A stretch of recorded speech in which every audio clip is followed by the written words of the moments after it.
selamat pagi pemirsa. Berita Padang hadir kembali hari ini bersama saya Adini dan sejumlah informasi telah kami siapkan untuk Anda. Berikut selengkapnya.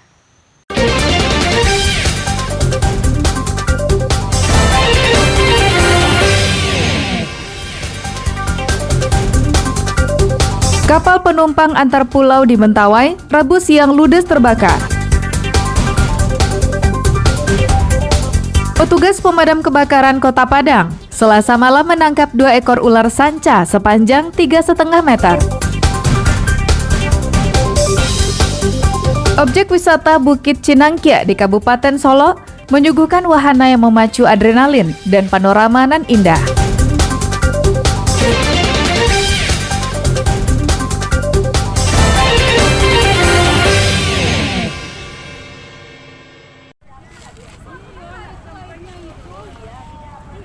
Kapal penumpang antar pulau yang sedang sandar di dermaga Tua Pejat, Pulau Sipora, Kabupaten Kepulauan Mentawai, Rabu siang ludes terbakar. Kapal tersebut, kapal kayu bernama KM Bariloga. Kapal tersebut bersebelahan dengan kapal patroli milik Kantor Pencarian dan Pertolongan Mentawai. Dengan peralatan yang ada di kapal SAR tersebut, kobaran api berusaha dipadamkan. Tidak ada korban jiwa akibat peristiwa ini. Sementara penyebab kebakaran masih dalam penyelidikan. Hingga Rabu sore, belum ada keterangan resmi dari otoritas Pelabuhan Tua Pejat terkait kebakaran kapal ini. Dulunya, kapal ini merupakan kapal penumpang yang menghubungkan masyarakat Sikabaluan, Siberut, dan Sioban. Menurut informasi yang berhasil dihimpun di lapangan, kapal milik Pemda Mentawai ini sudah lama tidak dioperasikan dan hanya tertambat di dermaga Tua Pejat. Beni Eka Putra melaporkan dari Mentawai. Kerbau ini adalah salah satu dari ribuan ternak di Padang Pariaman yang terserang penyakit mulut dan kuku. Ternak milik warga Nagari Koto Dalam Barat, Kecamatan Padang Sago ini terlihat lemas dan sulit berdiri. Hidung dan mulutnya memerah, begitu juga kukunya. Pemiliknya hanya memberikan obat ramuan tradisional dari rempah-rempah yang diracik sendiri. Padang Pariaman sudah masuk zona hitam penyebaran penyakit mulut dan kuku. Hingga Rabu siang tercatat lebih dari 1.700 ekor sapi dan kerbau terjangkit PMK. Ribuan hewan ini tersebar di 17 kecamatan di Padang Pariaman. Namun jumlahnya bisa bertambah karena ada warga yang enggan melaporkan ternaknya diserang PMK. Menurut Kepala Bidang Kesehatan Hewan dan Kesehatan Masyarakat Veteriner Dinas Peternakan dan Kesehatan Hewan Padang Pariaman, daerahnya telah masuk kategori darurat PMK dan butuh pasokan obat-obatan. Saat ini, obat-obatan yang dibutuhkan tersebut tidak tersedia. Saat ini yang darurat kita butuhkan adalah Sapras, terutama untuk obat-obatan, karena Padang Pariaman belum menginikan semua untuk divaksin. Jadi yang kita butuhkan adalah obat-obatan, karena yang wajib dilakukan vaksinasi itu adalah untuk ternak sapi yang berada di daerah yang tidak ada laporan kasusnya atau radius 10 km dari daerah kasus. Jumlah sapi dan kerbau di Padang Pariaman diperkirakan lebih dari 90.000 ekor.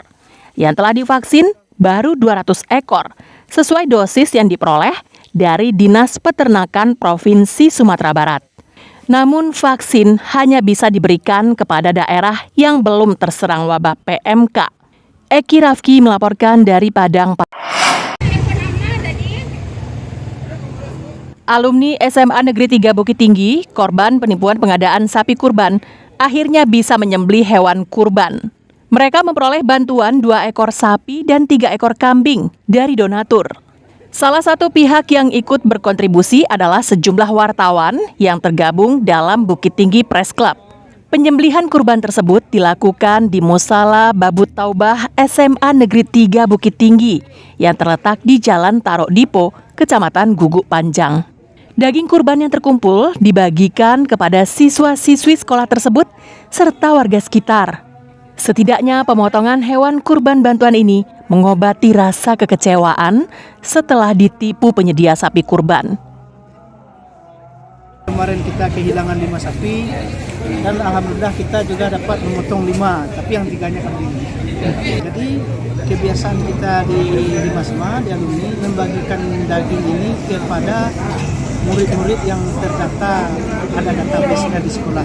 Jadi yang pertama untuk murid-murid kita dulu, kemudian masyarakat sekitar, dan kemudian per alumni. Anggota Bukit Tinggi Press Club menyalurkan bantuan yang berhasil dikumpulkan dari Minang Group untuk para korban kasus penipuan sapi kurban Bukit Tinggi.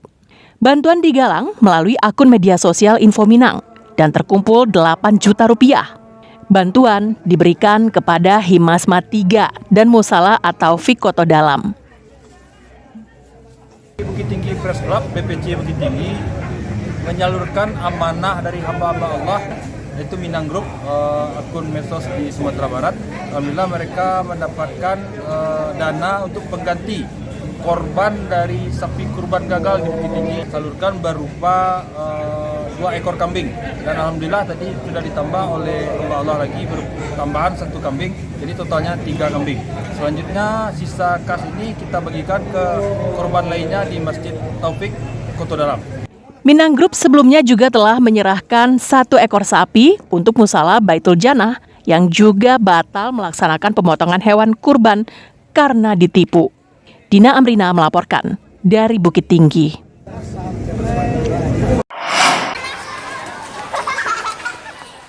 Tahun ajaran baru telah dimulai.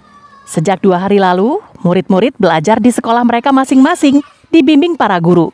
Keceriaan terlihat dari wajah anak-anak saat belajar ataupun bermain. Keceriaan seperti ini dulu sempat direnggut oleh pandemi COVID-19. Lebih kurang 2 tahun atau 2 kali tahun ajaran, pendidikan di tanah air terganggu akibat wabah virus mematikan itu. Murid-murid terpaksa dirumahkan dan belajar secara daring. Anak-anak tidak bertatap muka dengan guru ataupun teman-temannya. Komunikasi hanya dilakukan melalui perangkat komputer ataupun telepon genggam. Sementara, orang tua juga diminta ikut memberikan bimbingan dan mendampingi anak-anak mereka. Akibatnya, kebanyakan orang tua mengeluh karena mereka memiliki kesibukan masing-masing. Selain itu, belajar secara daring juga dinilai tidak efektif, terutama bagi anak-anak sekolah dasar. Karena pengalaman tersebut, sebagian besar orang tua tak menginginkan hal itu terjadi lagi. Para orang tua mengaku kapok dan inginkan anak mereka terus mengikuti pelajaran secara tatap muka. Yang ada mah aku naik emosian ngadepinnya nggak ini. Tensinya tinggi, jadi mending lebih baik guru yang ngajar. Berarti nggak siap ya Bu ya? Udah siap. Harapannya seperti apa Bu? Harapannya ya semoga lebih baik dari inilah sekarang, jangan ada covid lagi. Sekolah mulai normal seperti biasa, ya nggak ada batasan antara guru dan murid lagi. Baiknya janganlah ya. Kita doakan juga pandemi berakhir. Masalah kalau secara daring itu susah buat kami, karena jujur aja semua anak murid ini, apalagi kelas 1 belajar daring itu kan satu anak kelas SD aja, anak kelas 6 udah susah, apalagi yang kelas 1. Jadi harapannya seperti apa Pak? Ya kalau dapat belajar PTM ini tetap muka 100% aja lah. Kayaknya enggak lah Pak, enggak sanggup kayaknya. Maksudnya enggak sanggup untuk ngajar itu, enggak susah juga rasanya Pak.